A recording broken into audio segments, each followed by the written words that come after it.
তো আমার এমনি খুব বেশি ভাল লাগে। তো কার কার পাপড় ভাল লাগে, তো আজকে তোমরা আমি দেখাই হিমাচলের পাপড়। এই যে দেখো, এটা হলো হিমাচলের পাপড়। প্যাকেটটা তোমরা দেখাই দাঁড়াও। এই যে দেখো, এটা হলো হিমাচলের পাপড়, এরকম থাকে। আমাদের দিকের পাপড়ও স্বাদ আছে, কিন্তু হিমাচলের পাপড়টা লাগে আর মানে এখানেই বানাইছে আর কি, বাইরে কোনো জাত থেকে আনছে না। তো দেখো, লোকেল আর কি, লোকেল।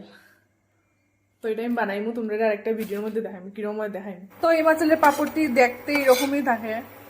আর অ্যাকচুয়ালি আমার তেলটা গরম হয়েছিল না, আমি দিলেছি, তার লেগে তাড়াতাড়ি হন না।